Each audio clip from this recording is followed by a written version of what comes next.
ఈ మంగళ హారతులు ఎందెందరో మహానుభావులు అందరికీ మా వందనములు. నేను భారతీయుణ్ణి కాను, నేను ఆంధ్రుని కూడా కాను. మారిషస్ దీవిలో పుట్టాను. అక్కడ పుట్టి పెరిగిన నా మనస్సు ఎల్లవేళలా మీ ఆంధ్ర పుణ్యభూమికే దానికి వెళ్ళి స్థిరపడ్డారు. నేను అక్కడ ప్రభుత్వపు ఉన్నత పాఠశాల అన్నింటికి తెలుగు బోధనాధిపతిగా పనిచేస్తున్నాను. 7వ తరగతి నుంచి 12వ తరగతి వరకు తెలుగు భాష, తెలుగు సాహిత్యం, తెలుగు వ్యాకరణాలు, తెలుగు పద్యాలు లాంటివి మేము అక్కడ బోధిస్తాము. మా దగ్గర 23 తెలుగు ఉపాధ్యాయులు కలిసి పనిచేస్తున్నాము. విద్యార్థుల పాఠ్యపుస్తకాలు, విద్యార్థుల పరీక్ష పత్రాలు, ఉపాధ్యాయుల కొరత ఇదంతా నేనే చూసుకుంటాను. దీనితో పాటు అక్కడ ప్రభుత్వపు జాతీయ ఆకాశవాణి నిలయంలో అక్కడ నేను ప్రత్యక్ష తెలుగు వ్యాఖ్యాతగా పనిచేస్తున్నాను. మా తెలుగు కార్యక్రమాల్లో తక్కువ పాటలు, ఎక్కువ మాటలు. ఈ విధంగా అక్కడ తెలుగు భాష, సంస్కృతి, సాంప్రదాయాలు, తెలుగు ఆచార వ్యవహారాలు, తెలుగు ఆహార విహారాలు, తెలుగు వాళ్ళ కట్టు, జుట్టు, బొట్టు, తెలుగు వాళ్ళ ముగ్గుల వరకు పరిరక్షిస్తున్నాము.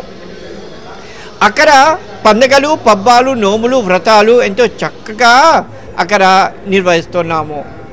మేము మాట్లాడే తెలుగులో ఒక ప్రత్యేకత ఉన్నది. తెలుగు కళామ తల్లి మాకు ప్రసాదించినది.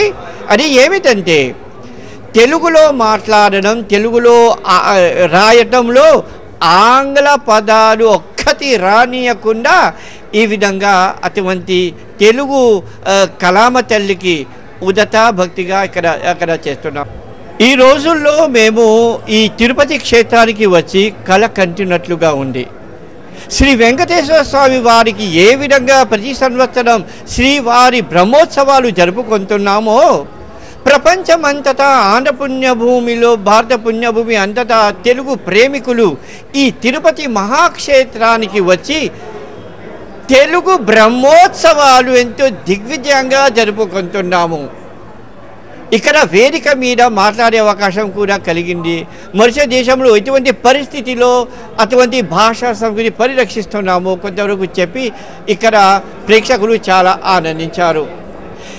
ఇటువంటి పండగ అతి త్వరగా ఇంకా జరగాలని మనస్ఫూర్తిగా కోరుకుంటున్నాము. మరుస దేశంలో 3వ ప్రపంచ తెలుగు మహాసభ జరిగింది 1991వ సంవత్సరంలో. ఇప్పుడు 4వ అటువంటి అంతర్జాతీయ మహాసభ జరుగుతుంది. శ్రీ మండలి బుద్ధప్రసాద్ వారి ఆహ్వానంపై నేను అధికార ప్రతినిధిగా ఇక్కడికి వచ్చి, దీంతో పాటు మా మారిషస్ ఆంధ్ర మహాసభ శ్రీ రామదాస్ ఎల్లయ్య వారి అధ్యక్షతతో ఇక్కడికి రావడం, ఆయన కూడా ఇక్కడికి వచ్చారు. ఇక్కడికి వచ్చి లోపాలు ఒక్కటి కూడా కనిపించలేదు. ఇక్కడ ఏర్పాట్లు చేశారు. ప్రతి క్షణం మమ్మల్ని తెలుగు తనంలో ఒక ప్రత్యేకత ఉన్నది. మర్యాద, అతిథి దేవోభవ అంటారే, మాటలు మాత్రమే కాదు.